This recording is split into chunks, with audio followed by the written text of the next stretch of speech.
नमस्कार, के न्यूज की खास स्पेशल रिपोर्ट में आपका स्वागत है और मैं हूं मनोज मानस।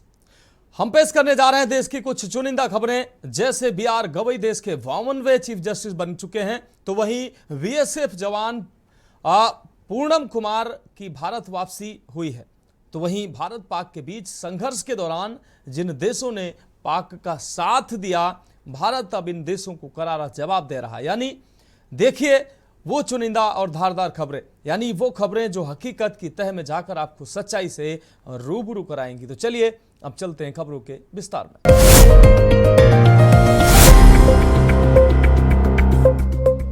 तो स्पेशल रिपोर्ट में पहली अहम रिपोर्ट की बात करेंगे। कहते हैं कि कुछ लोगों की मेहनत उन्हें फर्श से अर्श पर बैठा देती है। देश के 52वें मुख्य न्यायाधीश बने जस्टिस भूषण रामकृष्ण गवई भी इन्हीं में से एक है। कभी महाराष्ट्र के अमरावती की झोपड़पट्टी में जीवन बिताने वाले गवई ने सुप्रीम कोर्ट के मुख्य न्यायाधीश पद की शपथ ले ली है। आपको बता दें कि वह जस्टिस के.जी. बालकृष्णन के बाद इस पद पर नियुक्त होने वाले देश के दूसरे दलित मुख्य न्यायाधीश हैं। गवई यहां तक पहुंचने का गवई का जो सफर है वो आसान नहीं है। उन्होंने अपने जीवन में काफी उतार चढ़ाव देखे हैं। अपनी मेहनत के दम पर उस मुकाम पर पहुंचे हैं जहां बहुत सारे लोगों का सपना होता है। ये रिपोर्ट देखिए। Justice B R. गवई देश के 52वें चीफ जस्टिस। गवई देश के दूसरे दलित और पहले बौद्ध चीफ जस्टिस। पहले दलित मुख्य न्यायाधीश जस्टिस के.जी. बालकृष्णन थे। जस्टिस बालकृष्णन साल 2007 में सुप्रीम कोर्ट के चीफ जस्टिस बने थे। हाल ही में गवई ने कहा था कि वे देश के पहले बौद्ध चीफ जस्टिस बनने जा रहे हैं। जस्टिस गवई का कार्यकाल 23 नवंबर 2025 तक होगा। वह इस पद से करीब 7 महीने में ही रिटायर हो जाएंगे। जस्टिस भूषण रामकृष्ण गवई भारत के 52वें चीफ जस्टिस बने हैं। राष्ट्रपति द्रौपदी मुर्मू ने जस्टिस गवई को सीजेआई पद की शपथ दिलाई। आपको बता दें कि मौजूदा सीजेआई संजीव खन्ना का कार्यकाल 13 मई को खत्म हो चुका है। सीजेआई खन्ना के बाद वरिष्ठता सूची में जस्टिस गवई का नाम था, इसलिए जस्टिस खन्ना ने उनका नाम आगे बढ़ाया। हालांकि उनका कार्यकाल सिर्फ 6 महीने का है। सीजेआई गवई देश के दूसरे दलित और पहले बौद्ध चीफ जस्टिस हैं। आपको बता दें कि सुप्रीम कोर्ट की वेबसाइट पर दिए प्रोफाइल के मुताबिक जस्टिस गवई 24 मई 2019 को सुप्रीम कोर्ट जज के रूप में प्रमोट हुए थे। उनके रिटायरमेंट की तारीख 23 नवंबर 2025 है। राष्ट्रपति भवन में आयोजित शपथ ग्रहण समारोह में उपराष्ट्रपति जगदीप धनखड़, पूर्व राष्ट्रपति रामनाथ कोविंद, प्रधानमंत्री नरेंद्र मोदी और गृह मंत्री अमित शाह समेत कई केंद्रीय मंत्री भी मौजूद रहे। जस्टिस गवई का पॉलिटिक्स में एंट्री से इनकार। Justice B R. गवई ने रिटायर होने के बाद पॉलिटिक्स में एंट्री लेने से इनकार किया। उन्होंने कहा, सीजेआई के पद पर रहने के बाद व्यक्ति को कोई जिम्मेदारी नहीं लेनी चाहिए। साथ ही कहा, 14 मई को बुद्ध पूर्णिमा के शुभ अवसर पर देश के सीजेआई पद की शपथ लेना मेरे लिए बहुत सौभाग्य की बात है। कौन है justice B R. Gavai? Justice B R. Gavai का जन्म 24 नवंबर 1960 को महाराष्ट्र के अमरावती में हुआ था। झोपड़पट्टी के सरकारी स्कूल से पढ़े। घर के कामों में बटाते थे मां का हाथ। उन्होंने 1985 में अपने कानूनी करियर की शुरुआत की थी। सुप्रीम कोर्ट की वरिष्ठता सूची में जस्टिस गवई का नाम सबसे ऊपर था। Justice B R. गवई 16 मार्च 1985 को बार में शामिल हुए। 1987 तक उन्होंने बॉम्बे हाई कोर्ट के पूर्व एडवोकेट जनरल और जज राजा एस भोसले के साथ काम किया। 1990 के बाद उन्होंने मुख्य रूप से संवैधानिक और प्रशासनिक कानून में बॉम्बे हाई कोर्ट की नागपुर बेंच में प्रैक्टिस की। अगस्त 1992 से जुलाई 1993 तक गवई को बॉम्बे उच्च न्यायालय की नागपुर पीठ में सहायक सरकारी वकील और अतिरिक्त लोक अभियोजक नियुक्त किया गया। 17 जनवरी 2000 से सरकारी वकील और लोक अभियोजक के रूप में नियुक्त किया गया। 14 नवंबर 2003 को उन्हें बॉम्बे उच्च न्यायालय के अतिरिक्त न्यायाधीश के रूप में पदोन्नत किया गया। 12 नवंबर 2005 को जस्टिस बी.आर. गवई उच्च न्यायालय के स्थायी न्यायाधीश बनाए गए। 24 मई 2019 को वह सुप्रीम कोर्ट के न्यायाधीश बनाए। अंबेडकरवादी परिवार से ताल्लुक। आपको बता दें कि गवई का बचपन अमरावती के फ्रीजरपुरा की झोपड़पट्टी में बीता। गवई ने क्लास 7 तक की पढ़ाई नगरपालिका के मराठी स्कूल से की। उनके पिता सामाजिक व्यक्ति थे, एक प्रसिद्ध अम्बेडकरवादी नेता और रिपब्लिकन पार्टी ऑफ इंडिया के संस्थापक थे। उनके अनुयायी और प्रशंसक उन्हें प्यार से दादा साहब कहते थे। जब रामकृष्ण सूर्यभान गवई छोटे थे तब उनके पिता का सामाजिक जीवन ऐसा था कि उनकी मां जब सैकड़ों आगंतुकों के लिए खाना बनाती रहती थी। हालांकि बाद में उनके पिता रामकृष्ण सूर्यभान गवई अमरावती से सांसद भी चुने गए। इसके अलावा वह 2006 से 2011 के बीच बिहार, सिक्किम और केरल के राज्यपाल भी रहे। संविधान पीठ के बड़े फैसलों में रहे शामिल। Justice B R. गवई उच्चतम न्यायालय की कई संविधान पीठ का हिस्सा रहे। इस दौरान वह कई ऐतिहासिक फैसलों का हिस्सा बने। वह 5 न्यायाधीशों की पीठ के सदस्य रहे, जिसने सर्वसम्मति से केंद्र के 2019 के फैसले को बरकरार रखा। केंद्र ने अनुच्छेद 370 को निरस्त किया था, जिसके तहत जम्मू और कश्मीर को विशेष राज्य का दर्जा दिया गया था। 5 न्यायाधीशों की उस पीठ का हिस्सा भी रहे जिसने राजनीतिक फंडिंग के लिए इस्तेमाल की जाने वाली चुनावी बॉन्ड योजना को रद्द किया था। केंद्र सरकार के 2016 के 1000 रुपए और 500 रुपए के नोटों को बंद करने के फैसले को बरकरार रखा था। 1 के मुकाबले 6 के बहुमत से यह फैसला सुनाया था कि राज्यों को अनुसूचित जातियों के भीतर उप वर्गीकरण करने का संवैधानिक अधिकार है। नवंबर 2024 में जस्टिस बी.आर. गवई की अध्यक्षता वाली 2 न्यायाधीशों की पीठ ने आरोपियों की संपत्तियों पर बुलडोजर के इस्तेमाल की आलोचना की। उन्होंने फैसला सुनाया कि उचित प्रक्रिया का पालन किए बिना किसी की भी संपत्तियों को ध्वस्त करना कानून के विपरीत है। जस्टिस गवई की साफगोई। आपको बता दें कि जस्टिस गवई का परिवार कांग्रेस पार्टी से जुड़ा रहा है। उन्होंने इस बात को खुले तौर पर स्वीकार किया है और जुलाई 2023 में उन्होंने कांग्रेस नेता राहुल गांधी से जुड़े एक मामले से खुद को अलग करने की पेशकश की थी। गवई ने कहा कि मेरी ओर से कुछ प्रॉब्लम है। उन्होंने आपराधिक मानहानि के एक मामले में राहुल गांधी की दोष सिद्धि पर रोक नहीं लगाने के गुजरात हाईकोर्ट के फैसले को चुनौती देने वाली उनकी याचिका पर सुनवाई से हटने की पेशकश की थी। स्पेशल डेस्क के न्यूज इंडिया। तो स्पेशल रिपोर्ट में अगली अहम रिपोर्ट की बात करेंगे। आखिर पाकिस्तान ने बीएसएफ जवान पूनम कुमार को भारतीय अधिकारियों को सौंप दिया। हुगली जिले के रिसला निवासी पूनम 23 अप्रैल को गलती से भारतीय सीमा पार कर पाकिस्तान की सीमा में घुस गए थे। जवान को पाक रेंजर्स ने हिरासत में ले लिया था। 21 दिन बाद उनकी सुरक्षित वापसी के बाद देशवासियों व परिवार में खुशी का माहौल है। ये खास रिपोर्ट देखें। बीएसएफ जवान पूनम कुमार की भारत वापसी। ऑपरेशन सिंदूर के बाद बैकफुट पर पाकिस्तान। 21 दिन बाद भारत लौटे बीएसएफ जवान पूनम कुमार। पहलगाम में हुए आतंकी हमले के अगले ही दिन गलती से बॉर्डर पार कर गए थे। भारत के साथ संघर्ष में मुंह की खाने के बाद बीएसएफ कांस्टेबल को छोड़ने के लिए मजबूर हुआ पाक। डीजीएमओ लेवल की बातचीत के बाद रिहाई के लिए 6 से अधिक फ्लैग मीटिंग की गई। अंतर्राष्ट्रीय बॉर्डर पर 84 बार सीटी बजाई गई। बुधवार को अटारी वाघा बॉर्डर के माहौल में खुशियां थी। दरअसल बीएसएफ जवान पूनम कुमार के अपने वतन की सरजमी पर जैसे ही पांव पड़े तो उनके चेहरे पर सुकून साफ झलक रहा था। आपको बता दें कि पाकिस्तान ने पंजाब में अटारी वाघा सीमा के रास्ते 23 अप्रैल को पकड़े गए बीएसएफ जवान पूनम कुमार को भारत को सौंप दिया। कांस्टेबल को पाकिस्तान रेंजर्स ने सुबह 10:30 बजे बीएसएफ को वापस दिया गया। बीएसएफ के प्रवक्ता ने बताया कि यह कार्रवाई शांतिपूर्ण तरीके से और स्थापित प्रोटोकॉल के अनुसार की गई। कैसे पाकिस्तान पहुंच गए थे पूनम कुमार?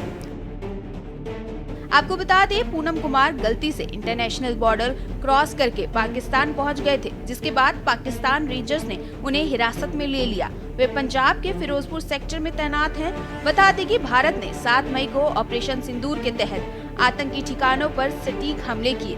पाकिस्तान ने भी जवाबी हमले किए, जिससे तनाव बढ़ गया। ऐसे में पूनम के परिवार की चिंता और भी बढ़ गई थी। बहरहाल अब तो सकुशल वापस पहुंच गए हैं। पूनम कुमार की सुरक्षित रिहाई के लिए बीएसएफ ने अथक प्रयास किया था। पाकिस्तान की कैद से 504 घंटे में हुई बीएसएफ जवान की रिहाई के लिए 6 से अधिक फ्लैग मीटिंग की गई, तो वहीं अंतर्राष्ट्रीय बॉर्डर पर 84 बार सीटी बजाई गई थी। सीओ लेवल की मीटिंग के अलावा बीएसएफ और रेंजर्स के शीर्ष अधिकारियों ने भी इस मुद्दे पर बातचीत की। तब जाकर जवान पूनम कुमार को पाक की कैद से आजादी मिली। बता दें कि यह बात तय हो गई थी कि पाकिस्तानी रेंजर्स के लिए लंबे समय तक बीएसएफ जवान को अपने कब्जे में रखना संभव नहीं होगा। इस मामले में बीएसएफ और पाकिस्तानी रेंजर्स के बीच 6 से अधिक फ्लैग मीटिंग हुई है। उसमें यही बताया गया कि जैसे ही रेंजर्स के शीर्ष नेतृत्व से हरी झंडी मिलेगी, जवान को छोड़ दिया जाएगा। बीएसएफ ने अपने जवान की रिहाई के लिए कोई भी कसर बाकी नहीं रखी। बॉर्डर पर रोजाना ही बीएसएफ की तरह से जवान की रिहाई का प्रयास किया जाता रहा। इतना ही नहीं, फ्लैग मीटिंग के लिए सीटी बजाने के अलावा झंडा भी दिखाया जाता है। बीएसएफ का मकसद है कि किसी भी तरह से पाकिस्तानी रेंजर्स बातचीत के लिए सामने आए। जब एक बार सीटी की आवाज का पाकिस्तान की तरफ से कोई जवाब नहीं मिला तो कुछ समय बाद दोबारा से जवान वहां पर पहुंचते थे। बताते हैं कि पिछले सप्ताह से पाकिस्तान रेंजर्स फ्लैग मीटिंग से दूर भागने लगे। रेंजर्स की तरफ से कोई ठोस रिस्पांस नहीं मिल रहा था। ऐसा लग रहा था कि जानबूझकर पाकिस्तानी रेंजर्स फ्लैग मीटिंग को तवज्जो नहीं दे रहे। इसके बाद बीएसएफ ने बातचीत का दूसरा तरीका अपनाया। बीएसएफ जवान की रिहाई सुनिश्चित कराने के लिए डिप्लोमेटिक चैनल की भी मदद लेने की बात सामने आई है। डीजीएमओ की बैठक में यह मुद्दा उठाया गया। आपको बता दें कि यह घटना 23 अप्रैल को तब हुई जब बीएसएफ जवान पूनम कुमार 182वीं बटालियन बॉर्डर की गेट संख्या 208/1 पर तैनात थे। वे फसल कटाई के दौरान भारतीय किसानों पर नजर रख रहे थे। बीएसएफ किसानों की सुरक्षा भी करती है, लिहाजा तेज गर्मी के मौसम में जवान ने जब पेड़ की छांव में खड़े होने का प्रयास किया तो पाकिस्तानी रेंजर्स ने उसे हिरासत में ले लिया। उनकी सर्विस राइफल भी जब्त कर ली गई थी। स्पेशल डेस्क के न्यूज इंडिया। तो स्पेशल रिपोर्ट में रुकते हैं एक छोटे से ब्रेक के लिए।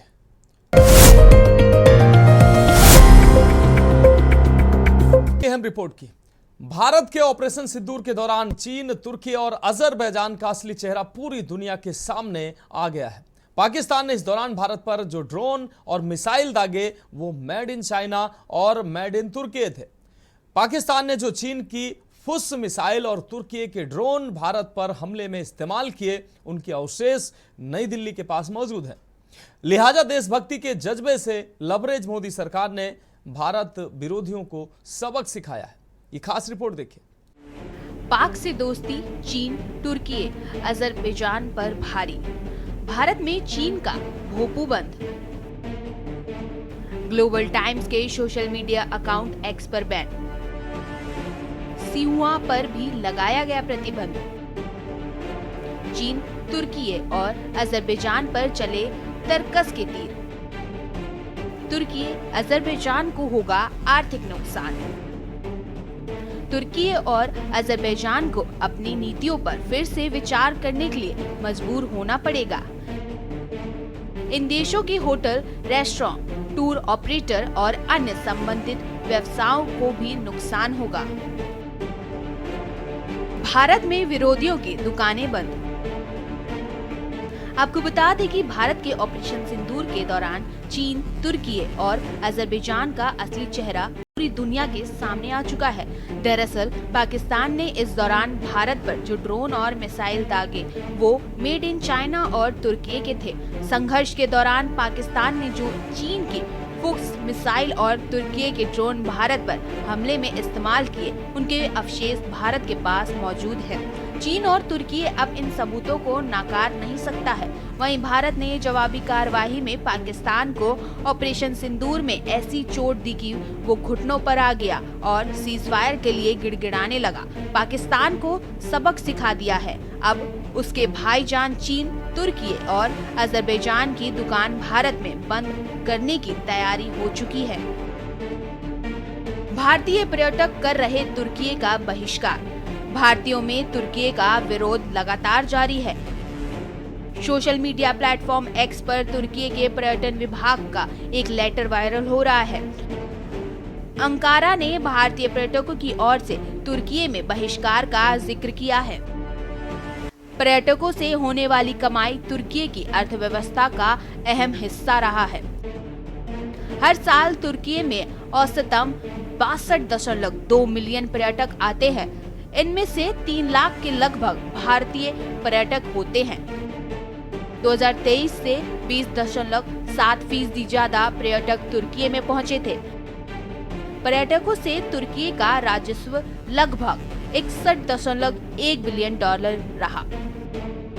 भारतीय पर्यटकों का औसत खर्च इसमें लगभग $972 है। भारतीय पर्यटकों के बहिष्कार से तुर्की को करीब $291.6 मिलियन का नुकसान होने का अनुमान है। तुर्की का भारतीय पर्यटकों को लुभाने का प्रयास। तुर्की ने भारतीय पर्यटकों से तुर्की में स्वागत है कहा है। तुर्की के पर्यटन विभाग की तरफ से जारी प्रेस रिलीज में कहा गया कि भारत पाकिस्तान तनाव का तुर्की में कोई असर नहीं है।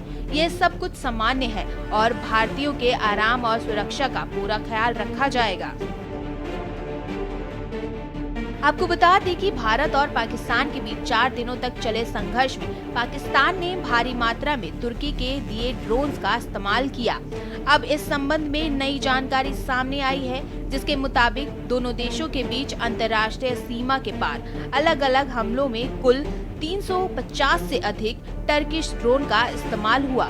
पाकिस्तान में मौजूद तुर्की के सैन्य कर्मी भारत के खिलाफ ड्रोन हमलों में शामिल थे। तुर्की अजरबैजान की यात्रा का बहिष्कार। भारत में पहले से ही पाकिस्तान की मदद करने को लेकर तुर्की का बॉयकॉट करने का अभियान जोरों पर है। भारत के लोगों ने तुर्की और अजरबैजान की यात्रा का बहिष्कार करना शुरू कर दिया है। कई टूरिस्ट कंपनियों ने भी देश हित की भावना को आगे रखते हुए तुर्की और अजरबैजान की बुकिंग को कैंसिल करना शुरू कर दिया है। आपको बता दें कि 22 अप्रैल को पहलगाम में हुए आतंकी हमले के बाद जब लगने लगा कि भारत कोई सख्त एक्शन लेने वाला है, उसके बाद से ही तुर्की ने पाकिस्तान की मदद करनी शुरू कर दी थी। आपको बता दें कि भारतीय पर्यटक अजरबैजान में विशेष रूप से अवकाश, मनोरंजन, विवाह और साहसिक गतिविधियों के लिए जाते हैं। बहिष्कार के कारण इन क्षेत्रों में भी आर्थिक मंदी आ सकती है, जिससे अजरबैजान को और अधिक नुकसान होगा। सोशल मीडिया पर भारतीय नागरिकों ने तुर्की और अजरबैजान की यात्रा का बहिष्कार करने का आह्वान किया है। स्पेशल डेस्क के न्यूज इंडिया। तो स्पेशल रिपोर्ट में आज के लिए मेरे साथ इतना ही। मुझे दीजिए इजाजत और आप देखते रहिए के न्यूज इंडिया।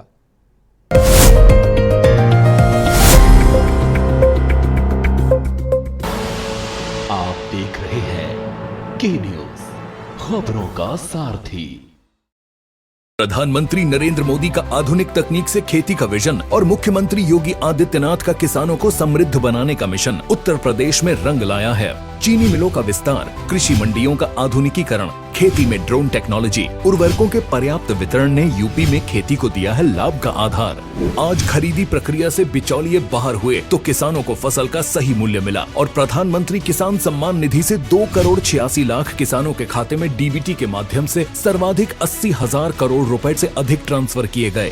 2017 से अब तक लगभग 46 लाख गन्ना किसानों को 2,80,000 करोड़ से अधिक का रिकॉर्ड भुगतान किया गया। किसानों के 36,359 करोड़ रुपए का ऋण मोचन, निम्नतम ब्याज दर पर लोन, ट्यूबवेल्स के लिए फ्री बिजली जैसे निर्णयों ने अन्नदाता के जीवन को बनाया है आसान। परिणाम स्वरूप उत्कर्ष के 8 वर्षों में अनाज, दलहन, तिलहन, सब्जी एवं दुग्ध उत्पादन में रिकॉर्ड वृद्धि हुई है। डबल इंजन की सरकार, यूपी में किसान खुशहाल। विमल में गुलिस्तां के ये कुछ लजीज फरिश्ते जब साथ घुले तो जी ललचाए और दिल कहे कि स्वाद की जुबां में खुद को ऐसे डुबाऊं कि निकल ना पाऊं। विमल की जुबां कुछ है ही ऐसी, मानते हैं? विमल, बोलो जुबां कैसी। गोल्डी मसाले के 100 ग्राम के स्पेशल पैक्स में फ्रेशनेस लॉक है। ऐसे मसाले हमेशा ताजा रहेंगे। Just like me, touch wood, god bless me. Goldiee मसाले, जहां जाएं रिश्ते बनाएं। आप देख रहे हैं के न्यूज, खबरों का सारथी।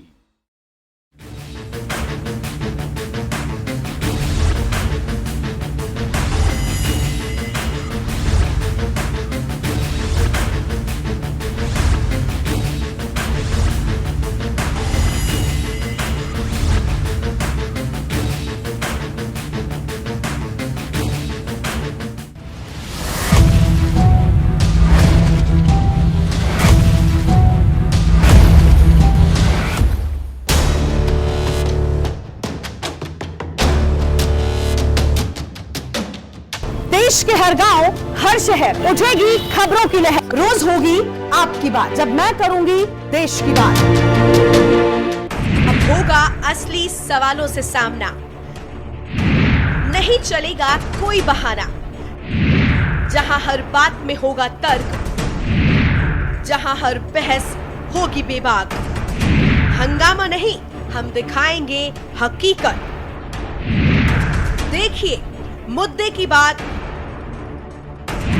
हर रोज दोपहर 12 बजे सिर्फ के न्यूज इंडिया पर। आप देख रहे हैं के न्यूज, खबरों का सारथी।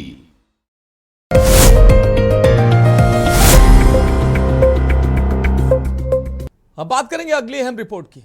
भारत के ऑपरेशन सिंदूर के दौरान चीन, तुर्की और अजरबैजान का असली चेहरा पूरी दुनिया के सामने आ गया है।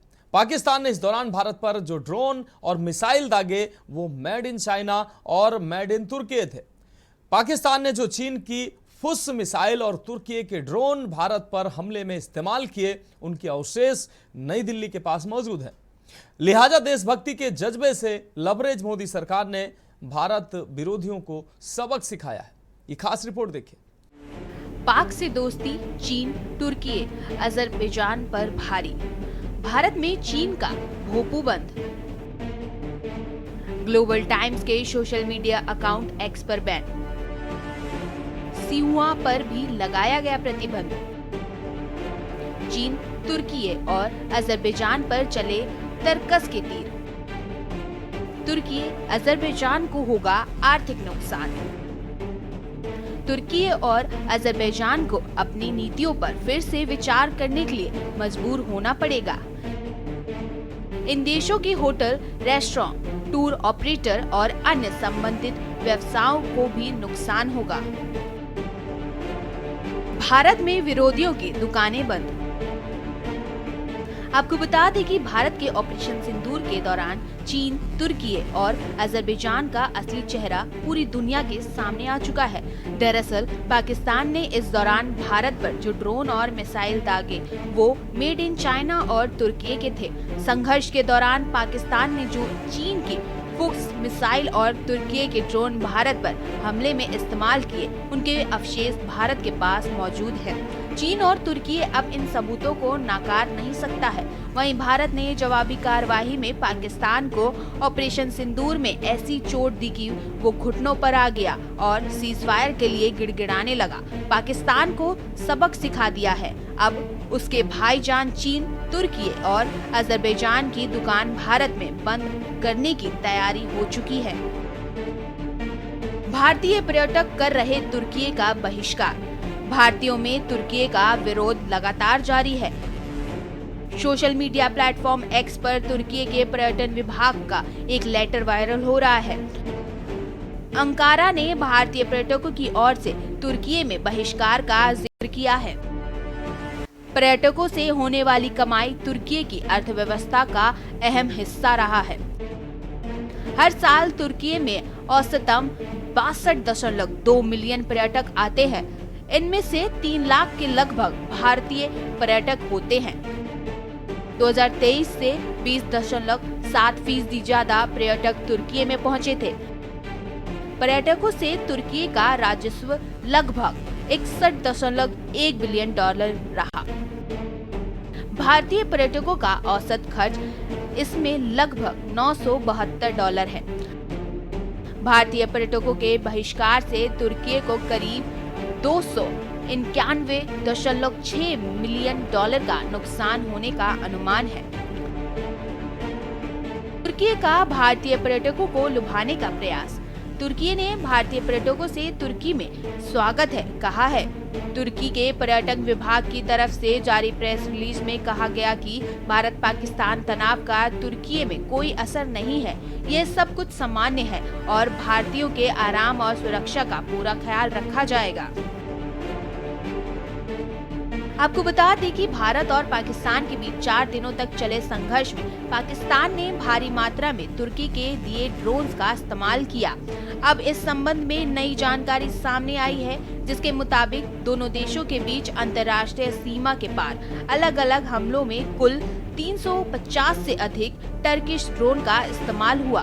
पाकिस्तान में मौजूद तुर्की के सैन्य कर्मी भारत के खिलाफ ड्रोन हमलों में शामिल थे।